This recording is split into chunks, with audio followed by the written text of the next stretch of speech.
So when and where to land, are you the rocket ship or are you the lifestyle business? I really divide them into two categories. There's obviously a sliding scale.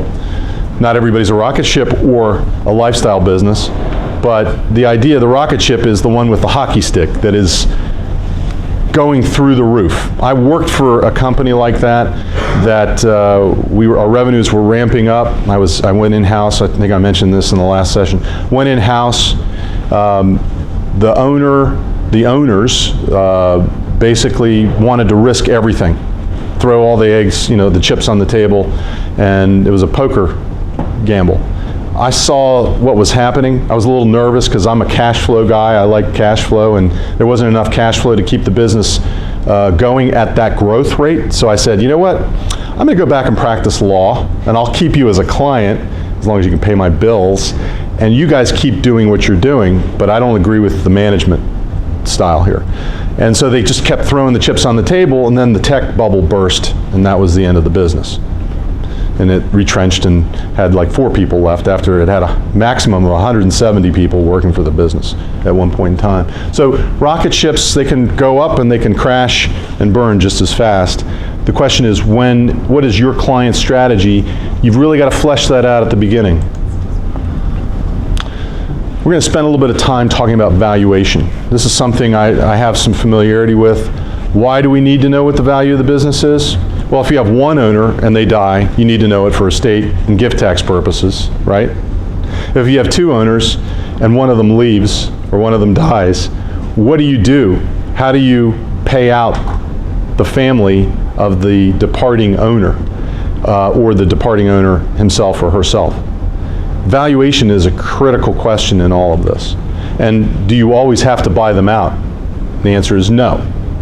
In some cases, you may have built a business with a partner over 20, 30, 40, or 50 years, and the family wants to remain as an owner of the business, but they don't necessarily want to be involved in the management, nor does the partner who was running the business for 50 years with you want the family having any say in the management of the business. These are questions that come up when you're helping your clients structure their exit planning. So valuation is absolutely critical.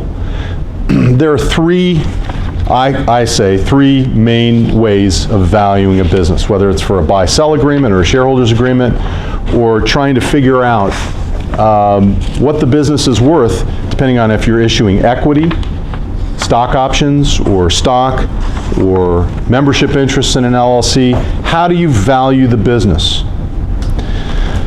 Fixed price basically is the owners or the owner decides what the business is worth at the beginning. And maybe annually, and they should at least annually, adjust that value for whatever they believe the business to be worth. This, to me, is a very simple way of doing valuation. It's very easy to understand, right? I mean, if the business is worth $3 million to everybody, then that's what it's worth. And it's very inexpensive. You don't have to hire an appraiser. What's the downside of doing this?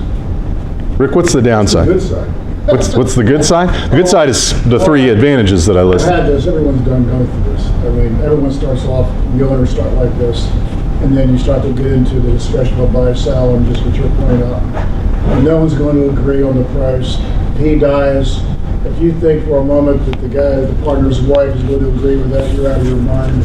And it goes on and on. Right, so fixed price may not be the best way to do it, but it's immediately out of date the minute you decide what it is. That's basically what you're saying, right? Value is going to change on a daily basis, and value is measured by a lot of different things. The business factors that we looked at, as well as its ability to generate cash flow and other requirements. So it has to be adjusted at least annually if you're going to use a fixed price formula. A lot of my clients opt for that because they don't want to get into the issue of hiring appraisers, which is really the third option, which we'll get to in a second. And it could help some people in terms of being a low price to buy in, but it could harm those that are trying to sell and get out, right? So it could be a two-edged sword. So you have to be very careful. I'm not a real fan of using fixed price in any kind of agreement or any kind of buyout I'd rather go towards a formula or appraisal, but even with a formula, you're looking at some multiple of something, some measure of financial performance, which usually is historical in nature, right? So you're looking at, let's say, 3 times EBITDA, earnings before interest, taxes, depreciation, and amortization, or 5 times.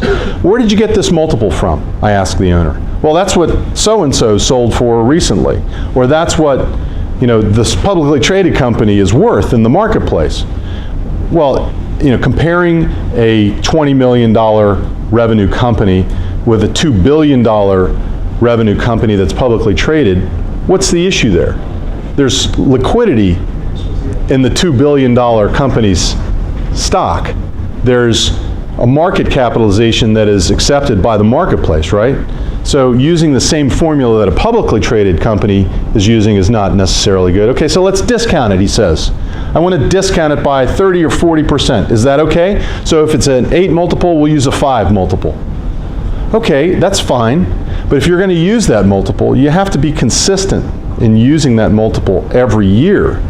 And that multiple is really a function of the marketplace. Investment bankers and appraisers are the ones that really ultimately decide the multiple. And the multiple is unique not only to the industry, but it's also unique to the business.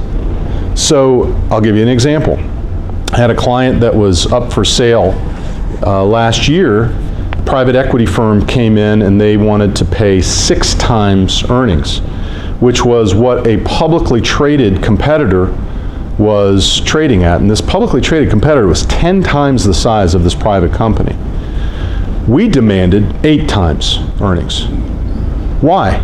Because the publicly traded competitor was not operating efficiently, was not successful in the way they were operating their business.